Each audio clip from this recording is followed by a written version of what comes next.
Hello my dear friends, എല്ലാവർക്കും ഒരിക്കൽ കൂടി MP ടോക്സിലേക്ക് സ്വാഗതം. ഞാൻ മുസ്തഫ പുഞ്ചപ്പാടം. നമ്മൾ ഇന്ന് ഡിസ്കസ് ചെയ്യാൻ പോകുന്നത് സിവിൽ സർവീസ് പ്രിപ്പറേഷനിൽ നമ്മൾ വളരെയധികം പ്രാധാന്യം അറിയിക്കുന്ന ഒരു ടോപ്പിക്കാണ്. അഥവാ മെയിൻസ് പഠനവുമായി ബന്ധപ്പെട്ടൊരു കാര്യമാണ്. പല ആളുകളും സിവിൽ സർവീസിൽ ശ്രദ്ധിക്കാതെ പോകുന്ന ഒരു ഏരിയയാണ് മെയിൻസ് പഠനവുമായി ബന്ധപ്പെട്ട പല കാര്യങ്ങളും. അതിൽ നമ്മൾ അറിഞ്ഞിരിക്കേണ്ട പ്രധാനപ്പെട്ട 5 കാര്യങ്ങളാണ് നമ്മൾ ഡിസ്കസ് ചെയ്യാൻ പോകുന്നത്. നമുക്കറിയാം, സിവിൽ സർവീസ് എക്സാമിനിൽ ഏറ്റവും പ്രാധാന്യം അറിയിക്കുന്നതും അതുപോലെ തന്നെ നമ്മളെ റാങ്ക് നിർണ്ണയിക്കുന്നതും നമുക്ക് പോസ്റ്റിംഗ് കിട്ടുന്നതൊക്കെ എല്ലാം കൂടുതലായിട്ടും മെയിൻസിൻ്റെ ബേസിലാണ്. പക്ഷേ പ്രിലിംസ് എന്നുള്ളൊരു കടമ്പ നമ്മൾ കടക്കേണ്ടതുണ്ട് എന്നുള്ളത് ശരി തന്നെയാണ്. പക്ഷേ പല ആളുകളും കൂടുതലായും പ്രിലിംസിലേക്ക് തന്നെ ഫോക്കസ് ചെയ്തുകൊണ്ട് എങ്ങനെയെങ്കിലും പ്രിലിംസ് കഴിഞ്ഞാൽ ഒരിക്കലും മെയിൻസ് കിട്ടാത്തൊരവസ്ഥയിൽ പല ആളുകളും കാണാറുണ്ട്. അപ്പോൾ അവർക്കൊക്കെ പറ്റുന്നൊരു പ്രശ്നം കൂടുതലായിട്ട് അവർ ഫോക്കസ് ചെയ്യുന്നത് പ്രിലിംസ് ആണെന്നുള്ളതാണ്. പക്ഷെ നമ്മളുടെ സ്ട്രാറ്റജി നമ്മളൊന്ന് മാറ്റി പിടിക്കുകയാണെങ്കിൽ, നമ്മൾ വ്യക്തമായ നല്ലൊരു സ്ട്രാറ്റജിയിൽ പോവുകയാണെങ്കിൽ നമുക്ക് ഈസി ആയിട്ട് പ്രിലിംസും അതിലേറെ നന്നായിട്ട് നമുക്ക് മെയിൻസ് എഴുതാൻ പറ്റും എന്നുള്ളതാണ്. കാരണം നമുക്കറിയാം, നമ്മളുടെ റാങ്ക് നിർണ്ണയിക്കുന്നത് 2025 മാർക്കിലാണെങ്കിൽ അതിൽ 1750 മാർക്കും വരുന്നത് മെയിൻസിൽ നിന്നാണ്. മെയിൻസാണ് യഥാർത്ഥത്തിൽ പഠനം എന്നുള്ളതാണ്. അപ്പോൾ നമ്മൾ എങ്ങനെ മെയിൻസ് നന്നായിട്ട് പഠിക്കാൻ പറ്റും? 10 ലക്ഷം ആളുകൾ എക്സാം എഴുതുന്നതിൽ നിന്ന് ഒരു 15,000 മുതൽ 18,000 അല്ലെങ്കിൽ 20,000 വരെ ആളുകളെയാണ് മെയിൻസിലേക്ക് തിരഞ്ഞെടുക്കുന്നത്. ഈ 20,000 ആളുകളിൽ നിന്ന് 3,000 ആളുകളെയാണ് എന്ത് ചെയ്യുന്നത്, ഇൻ്റർവ്യൂവിന് വേണ്ടി വിളിക്കുന്നത് എന്നുള്ളതാണ്. ഈ 3,000 ആളുകളിൽ നമ്മൾ എങ്ങനെ എത്താൻ പറ്റും, ആദ്യ ചാൻസിൽ തന്നെ നമുക്ക് എങ്ങനെ മെയിൻസ് ക്വാളിഫൈ ചെയ്യാൻ പറ്റും എന്നുള്ള കാര്യങ്ങളൊക്കെയാണ് ഡിസ്കസ് ചെയ്യാൻ പോകുന്നത്. പല ആളുകൾക്കും സംഭവിക്കുന്നത്, അവർ ആദ്യമായിട്ട് ഇതിലേക്ക് വരുന്നവരായിരിക്കും. സീരിയസ് പ്രിപ്പയർ ആയിട്ട് ഒരു സീരിയസ് ആസ്പിറൻസ് എല്ലാം മെയിൻസിനെ ഫോക്കസ് ചെയ്തുകൊണ്ടാണ് പഠനം ഉണ്ടായിരിക്കൽ. പക്ഷേ തുടക്കത്തിൽ ഇതിലേക്ക് വരുന്ന ആളുകൾ പലപ്പോഴും അവർ പ്രിലിംസാണ് മെയിൻ പഠനം എന്നുള്ള രീതിയിലേക്ക് പ്രിലിംസിലേക്കാണ് കൂടുതൽ ഫോക്കസ് ചെയ്യുന്നത്. പ്രിലിംസ് വേണ്ട എന്നല്ല ഇതിനർത്ഥം, മറിച്ച് മെയിൻസാണ് നമ്മൾ എപ്പോഴും ഫോക്കസ് ചെയ്യേണ്ടതെന്നുള്ളതാണ്. നമ്മൾ അവസാന ഘട്ടത്തിൽ മാത്രമേ ഒക്കെ പ്രിലിംസിലേക്ക് വരേണ്ടതുള്ളൂ. ഇനി യഥാർത്ഥത്തിൽ നല്ല സീരിയസ് ആയ രീതിയിൽ ഒരാൾ മെയിൻസ് പഠിക്കുകയാണെങ്കിൽ അയാൾക്ക് തീർച്ചയായിട്ടും പ്രിലിംസ് ഈസി ആയിട്ട് ഫോളോ ചെയ്യാൻ പറ്റും. കാരണം പ്രിലിംസും മെയിൻസും തമ്മിലുള്ളത് ഏകദേശം സിലബസ് രണ്ടിലും ഏകദേശം സെയിം ആണ്. മെയിൻസിൽ കവർ ചെയ്യുന്ന സിലബസ് തന്നെയാണ് പ്രിലിംസിലും പഠിക്കാനുള്ളത്. പക്ഷേ അതിൻ്റെ ഒരു അപ്രോച്ചിൽ മാത്രമേ മാറ്റം വരുത്തേണ്ടത് എന്നുള്ളതാണ്. ഇതിൽ ഡിസ്ക്രിപ്റ്റീവ് ആണെങ്കിൽ മറ്റേതിൽ ഒബ്ജക്റ്റീവ് ആണെന്നുള്ളൊരു മാറ്റം മാത്രമേ ഉള്ളൂ. ഇതിൽ കൂടുതൽ കോൺസെപ്റ്റിന് പ്രാധാന്യം കൊടുക്കുമ്പോൾ അതിൽ കുറച്ച് ഫാക്റ്റുകൾക്കും കൂടി കൊടുത്തുകൊണ്ടുള്ള ഒരു പഠനം ചെറിയൊരു മാറ്റം വരുത്തേണ്ട ആവശ്യമേ ഉള്ളൂ. അത് നമുക്ക് പ്രധാനമായിട്ടും അവസാന ഘട്ടത്തിലാണ് ചെയ്യേണ്ടത്. അപ്പോൾ അത്തരത്തിൽ മെയിൻസുമായി നിങ്ങൾ അറിഞ്ഞിരിക്കേണ്ട പ്രധാനപ്പെട്ട എല്ലാ കാര്യങ്ങളുമാണ് നിങ്ങൾ ഡിസ്കസ് ചെയ്യാൻ പോകുന്നത്. ഇത് നിങ്ങൾക്ക് തീർച്ചയായിട്ടും സഹായിക്കുമെന്ന് ഞാൻ ഉറപ്പ് നൽകുന്നു. അപ്പോൾ അതിനു മുമ്പ് നിങ്ങൾ ആദ്യമായിട്ടാണ് ഈ ചാനൽ കാണുന്നതെങ്കിൽ ഈ ചാനൽ സബ്സ്ക്രൈബ് ചെയ്യാനും അതുപോലെ തന്നെ നിങ്ങൾക്ക് ഇഷ്ടപ്പെട്ടാൽ നിങ്ങളുടെ ഇതുമായി ബന്ധപ്പെട്ട് സിവിൽ സർവീസ് പ്രിപ്പറേഷനിലെ മറ്റ് സുഹൃത്തുക്കൾക്ക് ഷെയർ ചെയ്ത് കൊടുക്കാനും മറക്കരുത്. അതുപോലെ തന്നെ നിങ്ങളുടെ അഭിപ്രായങ്ങളും നിങ്ങളുടെ എല്ലാ സംശയങ്ങളും നിങ്ങൾ കമൻറ്റ് ബോക്സിൽ രേഖപ്പെടുത്താവുന്നതാണ്. കമൻറ്റ് ബോക്സിലൂടെയും അല്ലാതെയും ഞാൻ അതിനൊക്കെ മറുപടി നൽകാറുണ്ട്. അതുപോലെ തന്നെ കൂടുതൽ ആളുകൾ ആവശ്യപ്പെടുന്ന സംശയങ്ങളായിരിക്കും നമ്മൾ വീഡിയോസായിട്ട് ചെയ്യുന്നത്. അതുപോലെ തന്നെ മറ്റൊരു കാര്യം അറിയിക്കാനുള്ളത്, പല ആളുകളും എൻ്റെ നമ്പേഴ്സ് ഇങ്ങനെ ചോദിക്കാറുണ്ട്. ഞാനിപ്പോൾ ഉള്ള വീഡിയോസിലൊന്നും നമ്പർ ചേർക്കാറില്ല. കാരണം സെയിം വീഡിയോ തന്നെ കണ്ടിട്ട് അത് തന്നെ വീണ്ടും സംശയമായിട്ട് പല ആളുകളും വെറുതെ ചോദിക്കേണ്ട ഒരു ആവശ്യമില്ല. കാരണം കൂടുതലായിട്ട് മെസ്സേജ് വന്നു കഴിഞ്ഞാലും ബുദ്ധിമുട്ടായിരിക്കും. അപ്പോൾ നിങ്ങൾക്ക് വരുന്ന സംശയങ്ങളിലൊക്കെ ഞാൻ അധികവും വീഡിയോസാക്കി ചെയ്തിട്ടുണ്ട്. നമ്മൾ ചെയ്ത ഏകദേശം 50ഓളം വീഡിയോസിൽ അധികവും പല ആളുകളും എന്നോട് നേരിട്ടും അല്ലാതെയും ചോദിച്ച സംശയങ്ങൾ തന്നെയാണ്. അഥവാ ഒരു കുട്ടി സിവിൽ സർവീസ് പ്രിപ്പറേഷനിലേക്ക് ഇറങ്ങുമ്പോൾ സ്വാഭാവികമായിട്ട് അവനുണ്ടാവുന്ന ധാരാളം സംശയങ്ങളുണ്ട്. അത്തരം സംശയങ്ങൾ തന്നെയാണ് നമ്മളുടെ എല്ലാ വീഡിയോസും. അപ്പോൾ നിങ്ങൾക്ക് ഏത് സംശയം വരുമ്പോഴും മെസ്സേജ് അയക്കുന്നതിന് മുന്നേ ആയിട്ട് നിങ്ങൾ എന്ത് ചെയ്യുക, ജസ്റ്റ് ആ പ്ലേ ലിസ്റ്റിലൊന്ന് കയറി നോക്കുക. ഏതെങ്കിലും വീഡിയോസ് നിങ്ങളുടെ സംശയത്തിനുള്ളൊരു ഉത്തരമായിരിക്കും ഏതെങ്കിലും ഒരു വീഡിയോസ് ഉണ്ടായിരിക്കുക. അപ്പോൾ അത് കാണാൻ വേണ്ടി ശ്രമിക്കുക. എന്നിട്ടും നിങ്ങൾക്ക് സംശയം വരികയാണെങ്കിൽ എന്നെ മെസ്സേജ് ചെയ്യാവുന്നതാണ്. അതിൽ പ്രശ്നമില്ല. അപ്പോൾ ഞാൻ വീണ്ടും ഓരോ വീഡിയോസിൽ നമ്പർ കൊടുക്കുന്നില്ല, മറിച്ച് നിങ്ങൾക്ക് ഇതിന് മുമ്പുള്ള വീഡിയോസ് ഒന്ന് സെർച്ച് ചെയ്ത് കഴിഞ്ഞാൽ നിങ്ങൾക്ക് എൻ്റെ നമ്പേഴ്സ് കിട്ടാവുന്നതാണ്. അപ്പോൾ നിർബന്ധമായിട്ട് ആവശ്യമുള്ളവരെന്തായാലും ആ വീഡിയോ കണ്ട് നമ്പർ കണ്ടെത്തുമെന്ന് എനിക്കറിയാം. അതുകൊണ്ടാണ് ഞാൻ ഇതിൽ നമ്പർ കൊടുക്കാത്തത്. ഓക്കെ, അൺവാണ്ടഡ് മെസ്സേജസ് കുറച്ച് ഒഴിവാക്കാൻ വേണ്ടിയാണ്. ഓക്കെ, നമുക്ക് അതിലേക്ക് കിടക്കാം.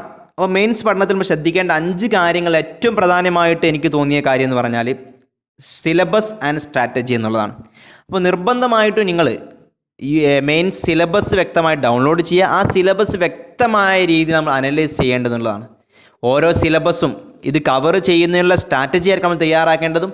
അപ്പോൾ അത് നമുക്ക് ചെയ്യാൻ പറ്റുന്നത് എന്തെന്ന് വെച്ചാൽ, ഒരു സിലബസ് നമ്മൾ വ്യക്തമായി മനസ്സിലാക്കിയതിന് ശേഷം ഓരോ GS 1, 2, 3 എന്നുള്ള രീതിയിൽ ഓരോ സിലബസും നമ്മൾ ഒരു ചെറിയ സ്ട്രാറ്റജി ഉണ്ടാക്കുമ്പോൾ ഓരോ സിലബസും കവർ ചെയ്യാനുള്ള ഒരു ഓപ്ഷൻ ടിക്ക് ഇടാനുള്ള രീതിയിൽ നമ്മൾ എന്ത് ചെയ്യുക, സ്ട്രാറ്റജി തയ്യാറാക്കുക. ഉദാഹരണമായിട്ട് GS 1 ഹിസ്റ്ററി കവർ ചെയ്യുന്നുണ്ട്, അതുപോലെ തന്നെ ജോഗ്രഫി വരുന്നുണ്ട്, ആർട്ട് ആൻഡ് കൾച്ചർ വരുന്നുണ്ട്. അതിൽ തന്നെ വീണ്ടും സബ് ഡിവിഷനിലേക്ക് വരുന്നുണ്ട്. ഉദാഹരണമായിട്ട് ആർട്ട് ആൻഡ് കൾച്ചർ തന്നെ നമ്മൾ വീണ്ടും സബായിട്ട് ഡിവൈഡ് ചെയ്യുക. എന്നിട്ട് നമ്മളുടെ പഠനം കഴിയുമ്പോൾ ഓരോന്നും ടിക്ക് ഇടുന്ന രീതിയിൽ അഥവാ ഫുൾ കവർ ചെയ്യുന്നുണ്ട് എന്നുള്ള ഉറപ്പ് വരുത്തണം എന്നുള്ളതാണ് ഞാൻ പറഞ്ഞതിൻ്റെ ഉദ്ദേശം. അപ്പോൾ നിർബന്ധമായിട്ടും സിലബസ് പൂർണ്ണമായിട്ടും നമ്മളെ പഠനത്തിൽ കവർ ചെയ്യുന്നുണ്ട് എന്നുള്ളത് നിങ്ങൾ നിർബന്ധമായിട്ട് ഉറപ്പ് വരുത്തണം. കാരണം ഫുള്ള് കവർ ചെയ്യാതെ നമുക്ക് ഫുൾ കവർ ചെയ്ത ആളുടെ ആ ഒരു ലെവലിലേക്ക് മാർക്ക് എത്തുക എന്നുള്ള ബുദ്ധിമുട്ടായിരിക്കും. അപ്പോൾ അതിനനുസൃതമായ രീതിയിലൊരു സ്ട്രാറ്റജി തയ്യാറാക്കുക. അപ്പോൾ എങ്ങനെ ഒരു വ്യക്തമായ സ്ട്രാറ്റജി തയ്യാറാക്കാം എന്നുള്ള വീഡിയോസൊക്കെ നമ്മൾ വിശദമായൊരു വീഡിയോ തന്നെ ചെയ്തിട്ടുണ്ട്. അതുപോലെ തന്നെ സിലബസിനെ കുറിച്ചും വിശദമായൊരു വീഡിയോ ചെയ്തിട്ടുണ്ട്. ആ വീഡിയോസൊക്കെ നിങ്ങൾക്ക് ആവശ്യമുള്ളത് കാണാവുന്നതാണ്. അതാണ് ഒന്നാമതായി ശ്രദ്ധിക്കേണ്ട കാര്യം, സിലബസ് ആൻഡ് സ്ട്രാറ്റജി എന്നുള്ളതാണ്. രണ്ടാമതായി ശ്രദ്ധിക്കേണ്ടത് complete the syllabus, complete the mains before prelims എന്നുള്ളതാണ്. പല ആളുകൾക്കും സംഭവിക്കുന്നൊരു തെറ്റാണ്. പല ആളുകളും കൂടുതൽ, ഞാൻ നേരത്തെ പറഞ്ഞ പോലെ ആമുഖത്തിൽ പറഞ്ഞതുപോലെ, കൂടുതൽ ഫോക്കസ് ചെയ്യുന്നത് പ്രിലിംസിലേക്കാണ്. പക്ഷേ യഥാർത്ഥത്തിൽ പ്രിലിംസ് അല്ല പഠനം എന്നുള്ളതാണ്. നമ്മൾ എക്സാം എന്ന് പറഞ്ഞാൽ UPSC എക്സാം എന്ന് പറഞ്ഞാൽ നമ്മൾ റാങ്ക് നിർണ്ണയിക്കാൻ പോകുന്നതും നമുക്ക് പോസ്റ്റിംഗ് കിട്ടാൻ പോകുന്നതും എല്ലാം നമ്മളുടെ മെയിൻസിൻ്റെ ബേസിലാണ്. അപ്പോൾ പല ആളുകളും പ്രിലിംസിന് തന്നെ, ഉദാഹരണമായിട്ട് ജൂൺ മുതലേ പഠനം ആരംഭിച്ച ആളുകൾ ചിലപ്പോൾ 10 മാസം പഠിക്കുന്ന പ്രിലിംസിന് വേണ്ടിയാണ്. അങ്ങനെയല്ല വേണ്ടത്, മറിച്ച് നിങ്ങൾ പ്രിലിംസിൻ്റെ മുന്നേ ആയിട്ട് 1 or 2 പ്രാവശ്യം മെയിൻസ് കംപ്ലീറ്റ് ചെയ്തിട്ടുണ്ടാവണം, മെയിൻസ് പഠനം. കാരണം സീരിയസ് ആസ്പിരൻസ് ഒക്കെ ചെയ്യുന്നത് അവർ പ്രിലിംസിൻ്റെ മുന്നേ ആയിട്ട് എന്തിട്ടുണ്ടാവും, മെയിൻസ് കംപ്ലീറ്റ് ചെയ്തിട്ടുണ്ടാവും പഠനം. എന്നിട്ട് അവർ പ്രിലിംസ് ഉറപ്പിച്ചതിന് ശേഷം അവർ ചെയ്യുന്നത് വെറും റിവിഷൻ മാത്രമാണ്. അപ്പോൾ അവിടെ വെച്ചിട്ട് പഠനം ആരംഭിക്കുന്ന ആൾക്ക് ഒരിക്കലും മുമ്പേ പഠനം പഠിച്ചു കഴിഞ്ഞ് റിവിഷൻ ചെയ്യുന്ന ആളുകളുടെ കൂടെ എത്താൻ ബുദ്ധിമുട്ടായിരിക്കും. ഉദാഹരണത്തിന് ഓട്ടമത്സരത്തിൽ 10 റൗണ്ടുള്ള ഓട്ടമത്സരത്തിൽ 9 റൗണ്ട് ഓടിക്കഴിഞ്ഞ ഒരാൾ 9 റൗണ്ട് എല്ലാവരും 9 റൗണ്ട് ഓടിക്കഴിഞ്ഞതിന് ശേഷമാണ് ഒരാൾ 1ാമത്തെ റൗണ്ട് തുടങ്ങുന്നതെങ്കിൽ അയാൾ ഉസൈൻ ബോൾട്ട് ആണെങ്കിൽ പോലും ആ മറ്റുള്ള ആളുകളുടെ അടുത്തെത്താൻ പ്രയാസപ്പെടും. അപ്പോൾ നിർബന്ധമായിട്ടും പ്രിലിംസിൻ്റെ മുന്നേ ആയിട്ട് തന്നെ എന്ത് ചെയ്യുക, നിങ്ങൾ മെയിൻസ് പഠനം തീർത്ത് വെക്കുക. 1 or 2 പ്രാവശ്യം, അറ്റ്ലീസ്റ്റ് ഒരു പ്രാവശ്യമെങ്കിലും പൂർണ്ണമായിട്ട് എന്ത് ചെയ്യുക, മെയിൻസ് നിങ്ങൾ പഠനം കംപ്ലീറ്റ് ചെയ്തിട്ടുണ്ടാവണം. പ്രിലിംസിന് ശേഷം അതിൻ്റെ റിവിഷനും നമ്മൾ ടെസ്റ്റ് സീരീസും മാത്രമായിട്ട് മാറ്റണം എന്നുള്ളതാണ് നമ്മൾ ചെയ്യേണ്ടത്. അപ്പോൾ ഇതും ഞാൻ എൻ്റെ സ്ട്രാറ്റജിയിൽ വ്യക്തമായിട്ട് പറഞ്ഞിട്ടുണ്ട്. അപ്പോൾ ആ സ്ട്രാറ്റജീൻ്റെ വീഡിയോസ് ഒന്ന് കണ്ടു കഴിഞ്ഞാൽ നിങ്ങൾക്ക് കൂടുതൽ ഐഡിയ അതിനെക്കുറിച്ച് കിട്ടും എന്നുള്ളത് സൂചിപ്പിക്കുകയാണ്. അതുപോലെ തന്നെ അതാണ് രണ്ടാമതായിട്ട് ചെയ്യേണ്ടത്. മൂന്നാമതായിട്ട് ഓപ്ഷണൽ സബ്ജക്റ്റാണ്. പലപ്പോഴും നമ്മൾ റാങ്ക് നിർണ്ണയിക്കുന്നതിൽ വലിയൊരു പങ്ക് വഹിക്കുന്നത് നമ്മുടെ ഓപ്ഷണൽ സബ്ജക്റ്റാണ്. നിങ്ങൾ ഓപ്ഷണൽ സബ്ജക്റ്റ് എത്രത്തോളം പഠിക്കുന്നു എന്നുള്ള ബേസിലായിരിക്കും നിങ്ങളുടെ നല്ല റാങ്ക് കിട്ടുക. അത് നമുക്ക് ഒരു 2-3 വർഷത്തെ അല്ലെങ്കിൽ ഏത് വർഷത്തെ നിങ്ങളൊരു റിസൾട്ട് എടുത്ത് അനലൈസ് ചെയ്ത് കഴിഞ്ഞാൽ ആദ്യ 10 വന്നവരല്ലെങ്കിൽ ആദ്യ 25 റാങ്കിനുള്ളിൽ വന്നവരുടെയൊക്കെ ഓപ്ഷണൽ സബ്ജക്റ്റിൻ്റെ മാർക്ക് നോക്കുകയാണെങ്കിൽ അധികം ആളുകൾക്കും ഒരു 300+ മാർക്ക് കാണാവുന്നതാണ്, അല്ലെങ്കിൽ ഒരു 300ൻ്റെ അടുത്തായിട്ടുള്ള മാർക്ക് നമുക്ക് ഇവരിൽ കാണാവുന്നതാണ്. അപ്പോൾ അതിന് നമുക്ക് മനസ്സിലാക്കാവുന്ന കാര്യം, അത് അനലൈസ് ചെയ്ത് നമുക്ക് മനസ്സിലാക്കുന്ന കാര്യം, പല ആളുകളുടെയും റാങ്ക് നിർണ്ണയിച്ചതിൽ വലിയൊരു പങ്ക് വഹിച്ചത് അവരുടെ ഓപ്ഷണൽ സബ്ജക്റ്റ് ആണെന്നുള്ളതാണ്. അപ്പോൾ നമ്മൾ ഓപ്ഷൻ അത്രത്തോളം വലിയ പ്രാധാന്യം നമ്മളെ പഠനത്തിൽ നൽകേണ്ടതുണ്ട്. അപ്പോൾ നിങ്ങൾ ഓപ്ഷനിൽ ക്ലാസ് ചേർന്നുകൊണ്ടോ ചേരാതെയോ എങ്ങനെ നിങ്ങൾക്ക് പഠിക്കാം, പക്ഷേ ഓപ്ഷൻ നിർബന്ധമായിട്ട് നല്ല രീതിയിൽ പഠിക്കണം. ഈ ഓപ്ഷൻ തന്നെ നമ്മളിവിടെ തയ്യാറാക്കിയ സ്ട്രാറ്റജി പ്രകാരം പല ആളുകളും അങ്ങനെയാണ് സ്ട്രാറ്റജി ഫോളോ ചെയ്യുന്നത്. മെയിൻസ് പഠനത്തിന് മുന്നേ തന്നെ ഓപ്ഷണൽ പഠനം തീർത്തു വെക്കുക എന്നുള്ളതാണ്. അഥവാ നിങ്ങൾ ആദ്യം പഠിച്ചുറങ്ങേണ്ടത് ഓപ്ഷണലാണ്. അത് നമ്മളുടെ സ്ട്രാറ്റജിയിൽ പറഞ്ഞതാണ്. നിങ്ങൾക്ക് ആ സ്ട്രാറ്റജിയുടെ വീഡിയോസ് കണ്ടു കഴിഞ്ഞാൽ വ്യക്തമായിട്ട് കൂടുതൽ ഐഡിയ കിട്ടും. അപ്പോൾ മെയിൻസ് പഠനത്തിൻ്റെ ആദ്യമായിട്ട് ഓപ്ഷണൽ സബ്ജക്റ്റ് പഠിച്ചു തുടങ്ങുക. അതിനുശേഷം മെയിൻസിന് ബന്ധപ്പെട്ട കാര്യങ്ങൾ പഠിക്കുക. ആ സമയത്ത് തന്നെ ഓപ്ഷണൽ റിവിഷൻ ചെയ്യുക. എന്നിട്ട് പിന്നെ പ്രിലിംസ്, പിന്നെ പ്രിലിംസിന് ശേഷം വീണ്ടും ഇതേ സാധനങ്ങൾ വീണ്ടും എന്ത് ചെയ്യുക, റിവിഷനിലേക്ക് കൊണ്ടുവരിക. ഇത്തരത്തിൽ സ്ട്രാറ്റജി ആയിരിക്കും വളരെ നന്നായിരിക്കുക. അപ്പോൾ ഓപ്ഷനിൽ നല്ല പ്രാധാന്യം കൊടുക്കണം. ഓപ്ഷണൽ ആൻസർ റൈറ്റിംഗ് നല്ല ഇമ്പോർട്ടൻസ് കൊടുക്കണം. ഓപ്ഷൻ സിലബസ് പൂർണ്ണമായിട്ട് കംപ്ലീറ്റ് ചെയ്യണം. ആ രീതിയിൽ ശ്രദ്ധിക്കുക എന്നുള്ളതാണ് മൂന്നാമതായിട്ട് നിങ്ങൾ അറിഞ്ഞിരിക്കേണ്ട കാര്യം. നാലാമതായിട്ട് ഏറ്റവും പ്രധാനം അറിയിക്കേണ്ടത് മെയിൻസ് പഠനത്തിൽ ആൻസർ റൈറ്റിംഗ് ആണ്. പല ആളുകളും നന്നായിട്ട് പഠിക്കാൻ കഴിവുള്ള ആളുകൾ, നന്നായിട്ട് പഠിക്കുന്ന ആളുകൾക്കും പലപ്പോഴും മെയിൻസ് കിട്ടാതെ പോകുന്നത് അവർ ആൻസർ റൈറ്റിങ്ങിന് വേണ്ടത്ര പ്രാധാന്യം നൽകുന്നില്ല എന്നുള്ളതാണ്. അപ്പോൾ ഏതൊരു വിജയിച്ച ആളുകളെ എടുത്തു കഴിഞ്ഞാലും, ഏത് വിജയിച്ച ടോപ്പേഴ്സിൻ്റെ വീഡിയോസൊക്കെ നിങ്ങൾ കാണുമ്പോൾ അവർ പറയുന്ന ഒരു കാര്യമാണ് ആൻസർ റൈറ്റിംഗ്. അപ്പോൾ അവർ ആ ടോപ്പേഴ്സായി മാറിയത് അവർ ആൻസർ റൈറ്റിങ്ങിന് അത്രത്തോളം പ്രാധാന്യം കൊടുത്തു എന്നുള്ളതാണ്. നമ്മൾ എത്രത്തോളം പഠിച്ചു എന്നുള്ളതിലപ്പുറം എത്രത്തോളം പഠിച്ച് നമുക്ക് അത് ഇവിടെ എഴുതി ഫലിപ്പിക്കാൻ സാധിക്കുമെന്നുള്ളതാണ് നമ്മളെ മാർക്ക് കിടക്കുന്നത്. അപ്പോൾ അതങ്ങനെ സാധിക്കണമെങ്കിൽ ഏതൊരു കാര്യവും ഏതൊരു സ്കില്ലും നമ്മൾ ഡെവലപ്പ് ചെയ്യുക നിരന്തരമായ പരിശ്രമത്തിലൂടെയും പ്രാക്ടീസിലൂടെയുമാണ്. അപ്പോൾ അതിനാണ് ആൻസർ റൈറ്റിംഗ്. നമ്മുടെ സ്കിൽ എന്ന് പറഞ്ഞാൽ answer writing skill very important ആണ് നമ്മുടെ മെയിൻസ് പഠനത്തിനും മാർക്ക് നേടുന്നതിനും.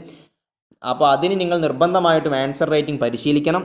അത് നിങ്ങൾ പ്രിലിംസ് കഴിഞ്ഞതിന് ശേഷമല്ല തുടങ്ങേണ്ടത്, മറിച്ച് നിങ്ങൾ എന്ന് പ്രിപ്പറേഷൻ ആരംഭിക്കുന്നുവോ അന്ന് മുതൽ തന്നെ നിങ്ങൾ ആരംഭിച്ചു തുടങ്ങേണ്ട ഒന്നാണ് answer writing. Previous year questions എടുത്തുകൊണ്ടാവാം, അല്ലെങ്കിൽ മോഡൽ ക്വസ്റ്റ്യൻസ് എടുത്തുകൊണ്ടാവാം ആൻസർ റൈറ്റിംഗ് തുടങ്ങുക. അത് ആൻസർ റൈറ്റിംഗ് ചെയ്ത് കഴിഞ്ഞാൽ പല ഗുണങ്ങൾ നിങ്ങൾക്ക് നേടാവുന്നതാണ്. ഒന്ന്, നിങ്ങൾക്ക് നമ്മൾ പഠിച്ചത് എത്രത്തോളം ശരിയാണെന്നുള്ളത് മനസ്സിലാക്കാൻ പറ്റും. അതുപോലെ തന്നെ എനിക്ക് എത്രത്തോളം റീപ്രൊഡ്യൂസ് ചെയ്യാൻ പറ്റുന്നുണ്ട് മനസ്സിലാക്കാൻ പറ്റും. പിന്നെ റിവിഷൻ പോലെ നമുക്കത് എന്ത് ചെയ്യാൻ പറ്റും, കൊണ്ടുപോകാൻ പറ്റും.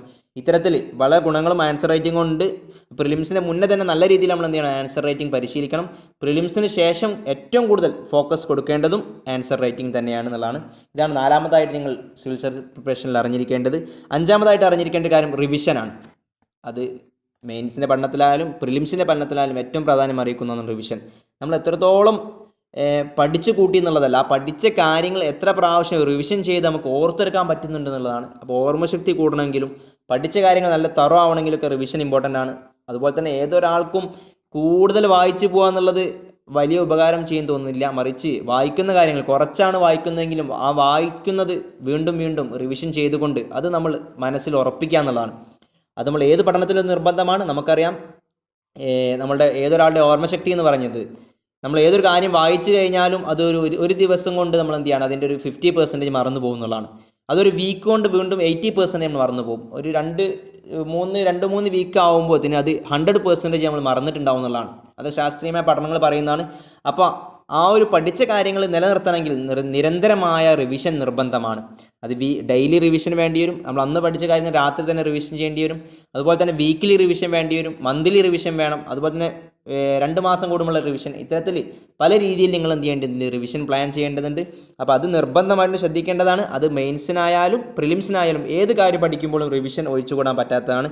അപ്പോൾ നമ്മൾ ഇത്തരത്തിലുള്ള 5 കാര്യങ്ങളാണ്, അഥവാ സിലബസ് ആൻഡ് സ്ട്രാറ്റജി ഒന്നാമതായിട്ട്, രണ്ടാമതായിട്ട് പ്രിലിംസിൻ്റെ മുന്നേ ആയിട്ട് നിങ്ങൾ എന്ത് ചെയ്യുക, മെയിൻസ് ടോപ്പിക്ക് തീർത്ത് വെക്കുക എന്നുള്ളത്, മൂന്നാമതായിട്ട് ഓപ്ഷണൽ സബ്ജക്റ്റിന് പ്രാധാന്യം കൊടുക്കുക, നാലാമതായിട്ട് ആൻസർ റൈറ്റിംഗ് പ്രാക്ടീസ് ചെയ്യുക, അഞ്ചാമതായിട്ട് റിവിഷൻ. ഇത്രയും കാര്യങ്ങളാണ് നിർബന്ധമായിട്ട് നമ്മൾ മെയിൻസ് പഠനത്തിൽ ശ്രദ്ധിക്കേണ്ട കാര്യങ്ങൾ. ഇത് കൂടാതെ ധാരാളം കാര്യങ്ങൾ ഉണ്ടാവാം. അപ്പോൾ നിങ്ങളുടെ മനസ്സിലേക്കും ഇത് കൂടാതെ മെയിൻസിൽ ശ്രദ്ധിക്കേണ്ട വല്ല കാര്യങ്ങളും മനസ്സിലേക്ക് തോന്നുകയാണെങ്കിൽ അത് നിങ്ങൾ കമൻറ്റ് ബോക്സ് രേഖപ്പെടുത്തുക. അങ്ങനെ രേഖപ്പെടുത്തി കഴിഞ്ഞാൽ അത് നിങ്ങൾക്കും അതുപോലെ തന്നെ മറ്റുള്ള ഈ പ്രിപ്പയർ ചെയ്യുന്ന സുഹൃത്തുക്കൾക്കും ഉപകാരപ്രദമാകും. അപ്പോൾ അത്തരത്തിൽ നിങ്ങൾ ചെയ്യുക എന്ന് അറിയിച്ചുകൊണ്ടും, അതുപോലെ തന്നെ ഈ വീഡിയോ നിങ്ങൾക്ക് ഇഷ്ടപ്പെടും ഞാൻ കരുതാണ്. ഇഷ്ടപ്പെട്ടാൽ ലൈക്ക് ചെയ്യാനും നിങ്ങളുടെ അഭിപ്രായങ്ങൾ രേഖപ്പെടുത്താനും മറക്കരുത്. നമുക്ക് മറ്റൊരു വീഡിയോയുമായിട്ട് ഉടൻ കാണാം. Good bye.